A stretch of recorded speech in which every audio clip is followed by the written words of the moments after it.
My mother was Bessie Marset. She was a homemaker and, she worked at times. She is dark complected. My father is light mixed complexion, and his name is Curly Lee Marset. He was a long distance truck driver. I have 7 other siblings. Then there was me, Helen Catherine Foster Marset, and I'm the baby of the family. I felt they were good parents for what they knew. They did what they knew. They did what they were taught. Because I am browner complected, one of the browner complected girls, I was always described to other people as the darker one. It made me feel some kind of way. But now that I've had years to think about it, it doesn't, it affects me differently because it was a different day and time back then when they used those words. But then I would say it made me feel different and less than my other light-skinned sisters. I remember my father, he used to love old westerns, John Wayne movies, and he was sitting watching on the TV in the living room, and he had a stool that sat next to his chair. And so I sat next to him on that stool. I just wanted to be close to him. And he looked over at me. And I saw him look over at me. And his hands were huge. He reached out and hit me so hard in my face and told me to shine one time, old nigga, and cracked up laughing. I ran off crying. I felt horrible, I was just trying to be close to my dad, and he made me, he pushed me away, but that's all he knew. He was a product of a rape. My grandmother was raped because he was conceived through her being raped by a sheriff in the South during the 30s. My grandmother became an alcoholic off of that and had many men in and out of her life.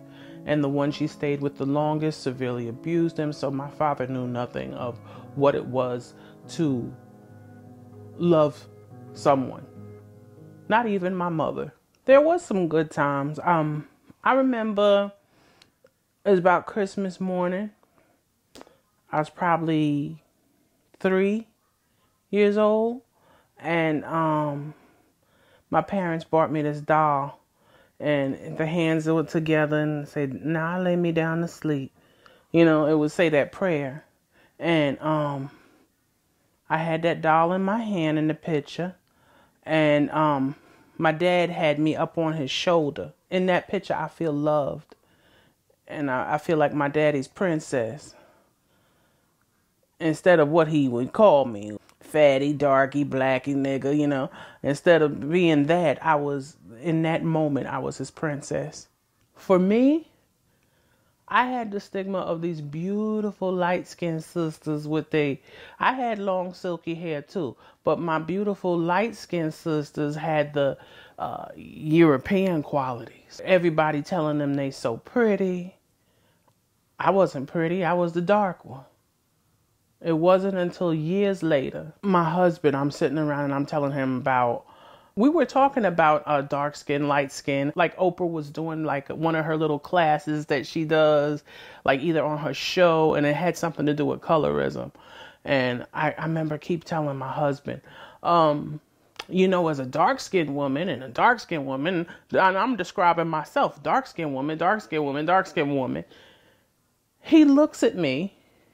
And he looks around like, dark-skinned woman, what are you talking about? You're brown-skinned, you nimnuts.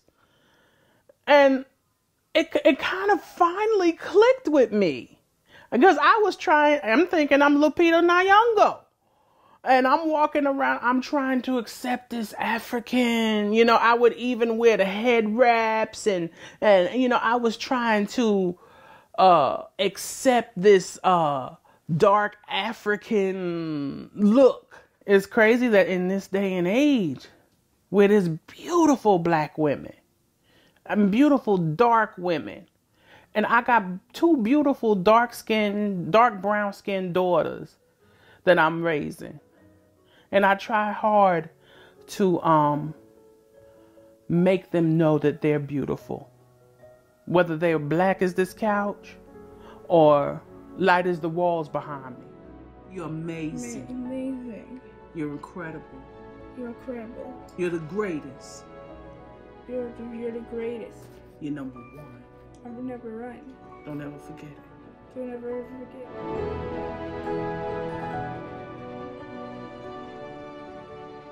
Accepted myself and who I am and finding who I am in this world. It's been an uphill battle, you know, from not thinking I'm good enough to finding the balance and being a mother and a wife. And it's been an uphill battle, but I feel like it's getting better every day. I feel like I'm getting better every day.